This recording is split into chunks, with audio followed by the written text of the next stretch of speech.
ਜ਼ਰਾ ਇਸ ਇਹ ਜਿਹੜਾ ਕਾਨੂੰਨ ਦੇ ਹਵਾਲੇ ਨਾਲ ਗੱਲ ਕੀਤੀ ਜਾ ਰਹੀ ਹੈ, ਪਹਿਲੇ ਤਾਂ ਸਮਝਾ ਦਿਓ ਕਿ ਇੱਕ ਕਾਨੂੰਨ ਆਇਆ ਕੀ ਹੈ। ਮੈਂ ਥੋੜਾ ਜਿਹਾ ਆਪਣੇ ਇੰਟਰੋ ਦੱਸ ਦਿੱਤਾ, ਔਰ ਨਾਲ ਇਹ ਵੀ ਦੱਸ ਦਿਓ ਕਿ ਇਹਨੂੰ ਤਾਂ ਬੜਾ ਅਰਸਾ ਹੋ ਗਿਆ ਤੇ ਹੁਣ ਇਹਦੇ ਤੇ ਕਿਉਂ ਸ਼ੋਰ ਮਚਾਇਆ ਜਾ ਰਿਹਾ। बहुत शुक्रिया। देखो, थोड़ी गल बिल्कुल बचा रही कि ये बिल 2 महीने पहले पास होया ते इससे हुण जड़ा शोर क्यों मची है। ये बिल ठीक अप्रैल है। के महीने दे विच आया सी असैम्बली दे विच, और उस वक्त ये बिल इजाफी एजेंडे के जरिए लिया गया सी, एजेंडे ते नहीं सी। और इसदा जदों ये बिल जी जी पेश किया गया ते ਉਹ ਮੈਂਬਰਾਂ ਨੂੰ ਵੀ ਨਹੀਂ ਕੀਤਾ ਗਿਆ, ਔਰ ਜਿਹੜਾ ਮੀਡੀਆ ਉੱਤੇ ਕਵਰ ਕਰਦਾ ਹੈ, ਮੀਡੀਆ ਦੇ ਸਾਥ ਗਿਆ। ਇਹ ਵਜ੍ਹਾ ਕਿ ਜਿਹੜੀ ਤਫਸੀਲਾਤ ਹਨ ਉਹ ਬਿਲਕੁਲ ਖੁਫੀਆ ਹੀ ਆ। ਔਰ ਜਦੋਂ ਇਹ ਬਿੱਲ ਆਇਆ ਫਿਰ ਇਹ ਕਮੇਟੀ ਵੱਲ ਚਲਾ ਗਿਆ, ਕਮੇਟੀ ਸੀ ਹੋ ਕੇ ਕਮੇਟੀ ਦੇ ਵਿੱਚ ਸਾਰੀ ਪਾਰਟੀਆਂ ਦੀ ਰਿਪਰੈਜ਼ੈਂਟੇਸ਼ਨ ਹੁੰਦੀ ਹੈ। ਔਰ ਕਮੇਟੀ ਸੀ ਜਦੋਂ ਇਹ ਬਿੱਲ ਵਾਪਸ ਆਇਆ ਤੇ ठीक। ਇਹਨੂੰ ਲਿਆ ਕੇ ਇਸ ਨੂੰ 27 ਅਪ੍ਰੈਲ ਨੂੰ ਇਸ ਦੀ ਮਨਜ਼ੂਰੀ ਕਰਵਾਈ ਗਈ ਅਸੈਂਬਲੀ ਸੀ, ਔਰ 6 ਮਈ ਨੂੰ ਗਵਰਨਰ ਨੇ ਇਸ ਦੀ ਅਪਰੂਵਲ ਦਿੱਤੀ ਹੈ, इसनू असेंट किया ने, और 7 दिन इसका गजट नोटिफिकेशन जी होना। लेकिन हैरानकुन गल ये कि ये बिल मंजूर होने के बावजूद और इंप्लीमेंट होने के बावजूद अज भी तुम अगर असैम्बली की वैबसाइट देखो तो उससे तुहानू 1988 वाला जरा पुराना प्रिविलेजिस एक्ट है वही दिखाई देसी, जो नवा एक्ट है ये तुहानू दिखाई नहीं देता। अज तक उन्होंने इसनू छुपा के रखा है। अज जी प्रेस कॉन्फ्रेंस हुई है उसके भी ये पूछा गया उन्होंने किया कि टेक्निकल ठीक। इशू है और लोगों के चेंज है, इस वजह से इसमें प्रॉपरली उन तक अपलोड नहीं कर सकिया। बट ये कि इसमें अपलोड करने जाने पे और बट ये थोड़ी गल बिल्कुल सही है कि ये बिल हम सही। तक खुफिया है, और इसमें यही समझ लो कि हम तक खुफिया और अदरवाइज जराए नाल निकल के बिल जी बाहर जी। आया है, और ये जरा मीडिया सोशल मीडिया ते आया, अदरवाइज गवर्नमेंट इसनू छुपा के बैठी। शायद भाई ਹੁਣ ਤੇ ਵਾਕਈ ਸ਼ੋਰ ਮਚਾਇਆ ਜਾ ਰਿਹਾ ਹੈ ਔਰ ਨੂਨ ਲੀਗ ਬੜਾ ਸ਼ੋਰ ਮਚਾ ਰਹੀ ਹੈ। ਫੈਸਲ ਕਰੀਮ ਗੁੰਡੀ ਸਾਹਿਬ ਆਪੂ ਮਨਜ਼ੂਰੀ ਦਿੱਤੀ ਸੀ, ਗਵਰਨਰ ਕੇਪੀ ਨੇ ਮਈ ਦੇ ਮਹੀਨੇ 'ਚ ਮਨਜ਼ੂਰੀ ਹੋਈ ਤੇ ਉਸ ਟਾਈਮ ਅਪੋਜੀਸ਼ਨ ਸੁੱਤੀ ਸੀ, ਉਹਨਾਂ ਨੂੰ ਨਹੀਂ ਪਤਾ ਸੀ ਕਿ ਇਸ ਤਰ੍ਹਾਂ ਤੇ ਸੋਸ਼ਲ ਮੀਡੀਆ ਦੀ ਚੀਜ਼ਾਂ ਆਈਆਂ ਤੇ ਫਿਰ ਸ਼ੋਰ ਮਚਿਆ। जी देखो, कुंडली साहब तो खुद जी जी। अपोजिशन दे। कुंडली साहब पीपल्स पार्टी के पार्लिमानी लीडर हों, और उन्होंने बड़े भाई फैसल करीम कुंडली सूबे के गवर्नर हों। और जी सबको बड़ी जिससे शोर पे मचदा है ब्लू पासपोर्ट वाला जी शिक है, ये शिक बुनियादी तौर पे जो ये बिल गया काबीना के कोल, सूबाई काबीना के कोल, तो उस वक्त काबीना ने इसके ठीक। ऊपर इतराज लगा दिया। उन्होंने कहा नहीं, ब्लू पासपोर्ट नहीं होना चाहिए, और एक डिस्पैरिटी क्रिएट कर सी, मुश्किलात हो सी, और एक एमपीएस के अवाम के दरमियान फर्क पैदा कर सी। लेकिन जो ये बिल असैम्बली च आया तो कुंडी साहब सही। ने एक तरमीम के जरिए ये बिल जी सिक है, जी अमेंडमेंट है उसे शामिल की, और बाद असैम्बली ने उसकी मंजूरी दी थी। बल्कि वो कुंडी साहब का यह कहना है कि मैंने तो ये प्रपोज किया कि जो स्पीकर असैम्बली हो उसनू ब्लू भी नहीं, उसनू रेड पासपोर्ट जारी होना चाहिए, जी। ताकि सफारती पासपोर्ट ताकि जो फॉरन जाने तो उन्होंने फैसिलिटेट किया जाए, क्योंकि उन्होंने एक आनर है और उन्होंने आनर देना चाहिए। कि यकीनन इस अर्सा ने देखा है और सब भी देखा है कि हुकूमत और जी अपोजिशन है वो सारे इस मामले सेम पेज थे, और उन्हें कोई डिफरेंस नहीं। अज जी प्रेस कॉन्फ्रेंस हुई है ठीक। जी उन्होंने वजाती प्रेस कॉन्फ्रेंस की है, इस भी सारी पार्टियां के नुमाइंदे मौजूद है सिवाय जीयूआई का कोई नुमाइंदा प्रेस कॉन्फ्रेंस नहीं आया। लेकिन नून लीग जिन्होंने अज उन्होंने सेंटर अख्तियार वली साहब ने प्रेस कॉन्फ्रेंस की है इस एक्ट के खिलाफ, उन्होंने पार्टी की नुमाइंदा जी। सूर्या शायद वो भी मौजूद है प्रेस कॉन्फ्रेंस में, कि ये साबित ये करता है कि इस मामले सारी पार्टियां यकजा हों, और इवन हों भी वो समझते हैं कि उनकी तनख्वाहों वो घट, और तनख्वाह इजाफे से जड़े वो ठीक है। दोबारा शायद इस अमेंडमेंट लेके आऊँ, क्योंकि उन्होंने मौकफ है कि सेनेट कौमी असैम्बली के बलोचिस्तान के जो मैंबर्स हों असैम्बलियां के, सही। उन्होंने वो 8 लाख रुपए तनख्वाह पे लेने महाना, पंजाब और सिंध 6 लाख और साड़ी 1.5 लाख सिर्फ। इस वजह से जरा 80-20 इजाफा कर सियां, और 2.5 लाख सॉरी 1,75,000 80-20 इजाफा कर सियां, और इजाफे से जाहिर गल है कि एक दफा दोबारा इस अमेंडमेंट आ सी। अच्छा शायद भी ये दसो केपी ਜਿਹੜੇ ਅਸੈਂਬਲੀ ਦੇ ਮੈਂਬਰਾਂ ਨੇ केपी ਦੇ जितने MPs ਨੇ ਉਹ ਕਹਿ ਰਹੇ ਨੇ ਕਿ ਜੀ ਚੀਜ਼ਾਂ ਤੇ ਪਹਿਲੇ ਕੋਲ ਮੌਜੂਦ ਸਨ, ਕੁਝ ਅਮੈਂਡਮੈਂਟਸ ਕੀਤੇ ਗਏ ਨੇ ਔਰ ਸਜ਼ਾਵਾਂ ਵੀ ਮੌਜੂਦ ਸਨ, ਮਰਾਤ ਵੀ ਮੌਜੂਦ ਸਨ, ਕੁਝ ਵਧਾਈਆਂ ਗਏ ਨੇ, ਵਾਕਈ ਐਸਾ ਹੈ? ਇਹ ਜਿਹੜੀ बुनियादी तौर पे ਜਿਹੜੀ नई शिकाउन एक ब्लू पासपोर्ट वाली सीख है। इससे पहले सूबाई असम्बली रेजोल्यूशन पास कर दी रही है, लेकिन इतने जो एमपीज हैं ठीक है। ਉਹਨਾਂ ਦੇ ਕੋਲ ਬਲੂ ਪਾਸਪੋਰਟ ਨਹੀਂ ਹੈ। ਤਾਂ ਇੱਕ ਤਾਂ ਬਲੂ ਪਾਸਪੋਰਟ ਦੀ ਚੀਜ਼ ਐਡ ਕੀਤੀ ਗਈ ਹੈ, ਔਰ ਉਹਦੇ ਵਿੱਚ ਸਿਰਫ ਇਹ ਨਹੀਂ ਕਿ ਐਮਪੀਜ਼ ਬਲਕਿ ਉਹਨਾਂ ਦੇ ਸਪਾਊਸ ਜਿਹੜੇ ਉਹਨਾਂ ਨੂੰ ਵੀ ਜੀ ਜੀ ਬਲੂ ਪਾਸਪੋਰਟ ਦੇਣ ਦੀ ਗੱਲ ਹੈ। ਲੇਕਿਨ ਇਸ ਨੂੰ ਕੀਤਾ ਗਿਆ provided to be subject to be federal laws, और यकीनन ये फेडरल गवर्नमेंट के डिसाइड कर सी क्या है वो जारी कर दिए नहीं। दूसरा ऑलरेडी इन्हां एंटीज ਨੂੰ ਚਾਰ ਜਿਹੜਾ ਪ੍ਰੋਹਿਬਿਟਡ ਬੋਰ ਉਹਨਾਂ ਦੇ ਲਾਇਸੈਂਸ ਇਹਨਾਂ ਦੇ ਕੋਲ ਹੈ, ਲੇਕਿਨ ਇਹਨਾਂ ਨੇ ਇਸ ਵਿੱਚ ਹੁਣ ਇਹ ਐਡ ਕੀਤਾ ਕਿ ਪੇਮੈਂਟ ਦੇ ਉੱਤੇ ਠੀਕ ਚਾਰ ਮਜ਼ੀਦ ਇਹ ਲਾਇਸੈਂਸ ਵੀ ਲੈ ਸਕਦੇ ਹੋ। ਤੀਸਰੀ ਜਿਹੜੀ ਨਵੀਂ ਜਿਹੜੀ ਚੀਜ਼ ਹੈ ਉਹ ਇਹ ਵੇ ਕਿ ਜਿਹੜੇ ਮੈਂਬਰਸ ਉਹਨਾਂ ਨੂੰ ਸਿਕਿਉਰਿਟੀ ਦੀ ਜ਼ਰੂਰਤ ਹੋਵੇ ਤਾਂ ਉਹ अगर उन्होंने भी कैटेगरी सिक्योरिटी हासिल है जी और अगर समझने को मुश्किल ज़्यादा हुई तो स्पीकर में रब्ता करके आपस से एक कैटेगरी सिक्योरिटी हासिल कर सकते हैं। बी कैटेगरी 3 पर्सनल होने सिक्योरिटी और एक कैटेगरी 6 होने। इस वजह से ये चीज़ ऐड की गई कि ये नई चीज़ां द इंपॉर्टेंट चीज़ है कि जड़े मीडिया नाल रिलेटेड चीज़ां हों उस थोड़ा जिहा चेंज किया गया कि अगर कोई गलत खबर बिल्कुल ही गलत खबर छापी जाती है या बिल्कुल ही ऐसा मामला कोई ठीक किया जाना जरा ईवान का तकद्दुस मजरू करता है या मेंबर्स का इस्तेकाम मजरू करता है। इन दैट केस जी सजावां होन जी जुडिशियल कमेटी होंगी है सब वो तजी सी और वही सजावां होन जो पहले सही 2 महीने 3 महीने 1 महीना 6 महीने बट जुर्माने लगाए गए जो पहले 5,000 या 10,000 है उन्होंने जी जी बता के 2 लाख 3 लाख इवन 1 मिलियन तक कर दिता गया। तो ये नवी चीज़ां जो सानू देखने मिल गई। अच्छा एक और इल्ज़ाम भी शायद अमीर साहब लाया जा रहा है, कहा जा रहा है कि जी आज़ादी है सहाफ़त जड़ा उन्होंने दबाया जा रहा है, मुस्लिम लीग नून ये कह रही है। तुसी आप ही सहाफ़ी हो, पहले भी हुकूमत रही ने, क्या ये वक्री कोई गल की है पाकिस्तान तहरीक इंसाफ की हुकूमत ने या इस तो पहले एक चीज़ां मौजूद सन और इसी तरह जड़ा है इन्हों इस्तेमाल किया जाता सी जो लोड़ पौंदी सी? देखो अर्ज है कि इसी पहले जी गवर्नमेंट से उन्होंने बुनियादी तौर पर सोशल मीडिया का जरा एक इशू है वो दरपेश नहीं जी पीटीआई की मौजूदा गवर्नमेंट है या जड़े भी मौजूदा सेटअप है उन्होंने ठीक सोशल मीडिया नाल भी नंबर आजमा होना पैंदा है और बुनियादी तौर पर सानू नजर आता है दिखाई देता है कि ये जी शिका इन्होंने इस शामिल की बुनियादी मकसद सोशल मीडिया को ही कंट्रोल करना है और सोशल मीडिया के स्पेशली 2-3 सही जो चैनल्स हों ये उन्होंने कंट्रोल करना चाहते हैं। इसी वजह से जुर्माने वगैरह इन्होंने वजाइन ताकि उन्होंने खिलाफ कार्रवाई की जाए। इसनों अगर तुम बुनियादी तौर पर देखो तो इस जो सूबाई कैबिनेट का इजलास होया है उस वज़ीर आला ने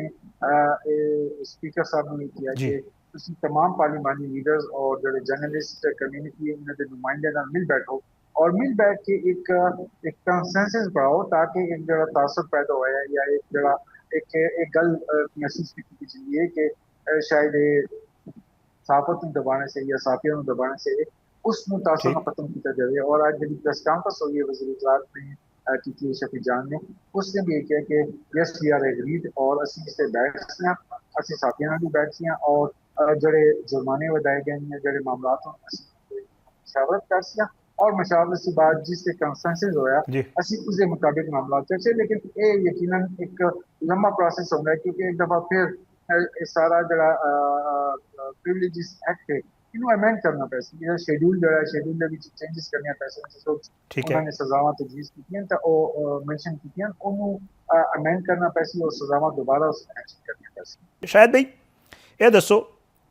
कि जी सादगी का बड़ा किया जाता है, चाहे वो बानी चेयरमैन होंदे सन जड़े कि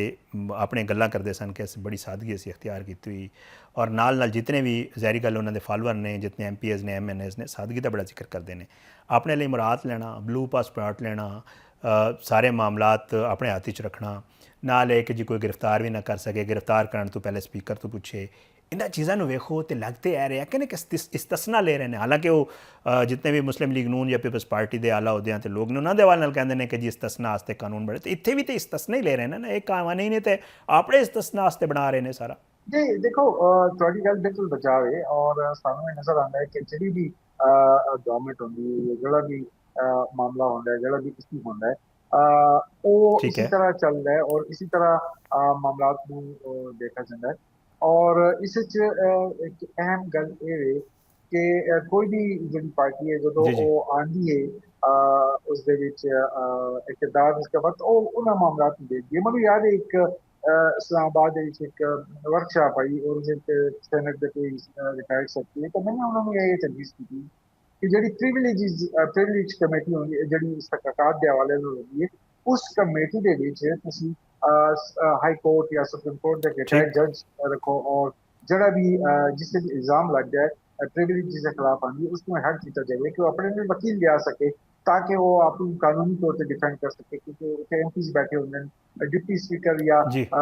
स्पीकर उस प्रिजाइड करता है, और लॉ डिपार्टमेंट तो सारा एक गवर्नमेंट का मामला होता है, और एक तासर ये मिलता है कि शायद किसी बंदे को टारगेट किया दिया जाता है, तो इस तासर को खत्म करने से अगर किसी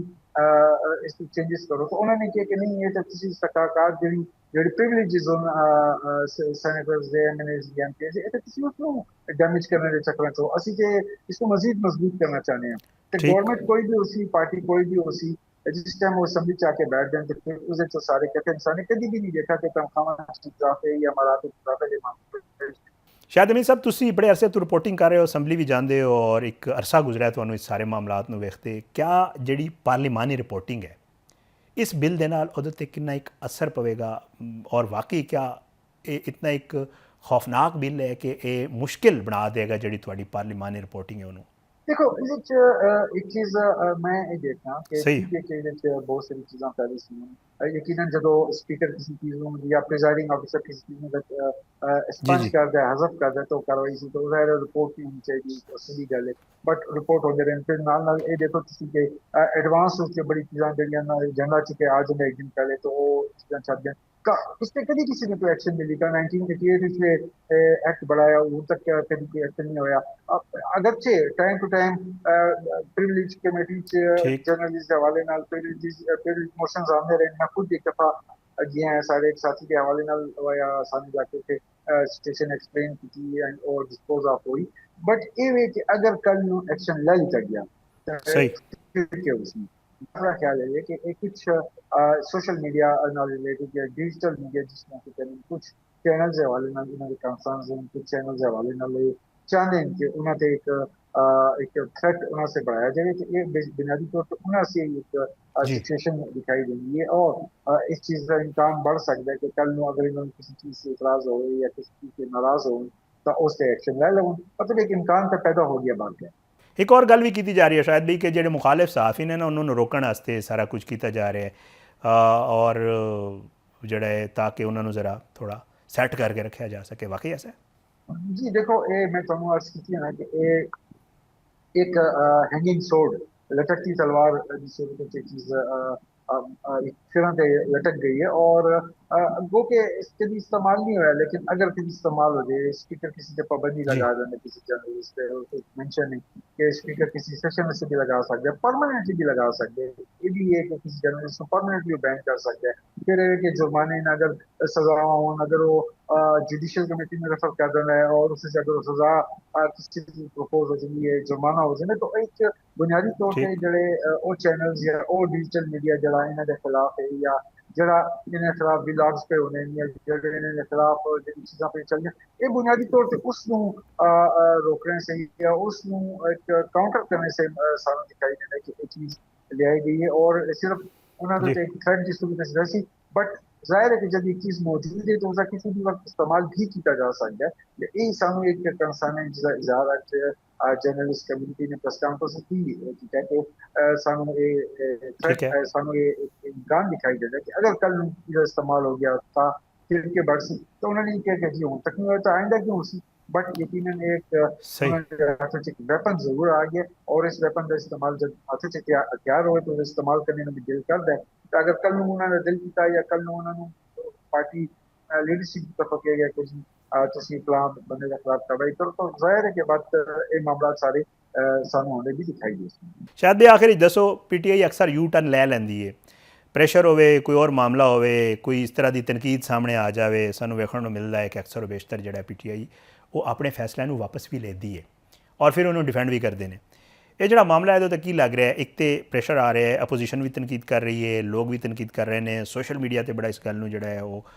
ਤਨਕੀਦ ਦਾ ਨਿਸ਼ਾਨਾ ਬਣਾਇਆ ਜਾ ਰਿਹਾ ਹੈ। ਨਜ਼ਰ ਆ ਰਿਹਾ ਹੈ ਕਿ ਪਾਕਿਸਤਾਨ ਤਹਿਰੀਕ ਇਨਸਾਫ ਇਸ ਮਾਮਲੇ 'ਤੇ ਵੀ ਯੂ ਟਰਨ ਲੈ ਲਵੇ। देखो पीटीआई यू टर्न से लेंगे ਤੁਹਾਨੂੰ ਪਤਾ ਹੈ ਪਾਲਿਸੀ ਆਈ ਹੈ ਪਾਲਿਸੀ ਗਈ ਚੇਂਜ ਹੁੰਦੇ ਰਹਿੰਦੇ ਨੇ ਮਾਮਲਾ ਫੈਸਲੇ ਕੀਤੇ ਜਾਂਦੇ ਫੈਸਲੇ ਬਦਲ ਵੀ ਕੀਤੇ ਜਾਂਦੇ ਤਾਂ ਔਰ ਵੈਸੇ ਵੀ ਕੋਈ ਵੀ ਠੀਕ ਹੈ ਕਾਨੂੰਨ ਹੋਵੇ ਕੋਈ ਵੀ ਲਾ ਹੋਵੇ ਕੋਈ ਐਕਟ ਹੋਵੇ ਕੋਈ ਲੈਜਿਸਲੇਸ਼ਨ ਹੋਵੇ ਉਹ ਜ਼ਾਹਿਰ ਹੈ ਕਿ ਉਹ ਕੋਈ ਹਰ ਆਖਰ ਤੇ ਨਹੀਂ ਹੁੰਦਾ ਉਹਦੇ ਚ ਜੀ ਜੀ ਚੇਂਜਸ ਆਉਂਦੀਆਂ ਰਹਿੰਦੀਆਂ ਤਬਦੀਲੀਆਂ ਆਉਂਦੀਆਂ ਰਹਿੰਦੀਆਂ ਤੇ ਇਸ ਚੀਜ਼ ਦਾ ਸਾਨੂੰ ਇਮਕਾਨ ਅਗਰ ਇਹ ਜਰਨਲਿਸਟ ਦੇ ਹਵਾਲੇ ਨਾਲ ਜਿਹੜੀ ਚੀਜ਼ਾਂ ਹੋਣ अगर उस अमेंड कर दें और उस अमेंडमेंट्स लेके आने में चेंज कर दें तो इसी से भी इम्कान है कि जो ग्रीन पासपोर्ट भी का रेजोल्यूशन आई है मे भी चीफ मिनिस्टर ने चुके ऑलरेडी आज इससे गल की ये भी कल हो गया उन्होंने स्पीकर ने कि भाई इसमें से अमेंड करना चाहिए क्योंकि आई जब ठीक तक है थे और अगर अमेंड करना चाहूँ तब में भी एक चीज़ भी वापस ले ली जाए और ਜਿਹੜੇ ਅਸਲਾ ਲਾਇਸੈਂਸ ਹੋਣ ਜਾਂ ਬੀ ਕਲਾਸ ਏ ਕਲਾਸ ਦੇ ਜਿਹੜੇ ਮਾਮਲਾਤ ਹੋਣ ਜਾਂ ਜਿਹੜੇ ਜੀ टूरिस्ट स्पॉट पे या जड़े गवर्नमेंट रेस्ट हाउसेस वगैरह च उन्होंने मुफ्त रिहाइश है 2 दिन तक तो उसमें भी चेंज कर दिया जाए तो इम्कान का बार के हैं और ये डिपेंड करता है कि जी स्पीकर साहब ने गाइड की गई है स्पीकर साहब इससे कदों इजलास बुलाने और कदों उस के डिसीजन लिया जाए बहुत बहुत शुक्रिया शायद भी ਤੁਸੀਂ ਪ੍ਰੋਗਰਾਮ ਵਿੱਚ ਸ਼ਿਰਕਤ ਕੀਤੀ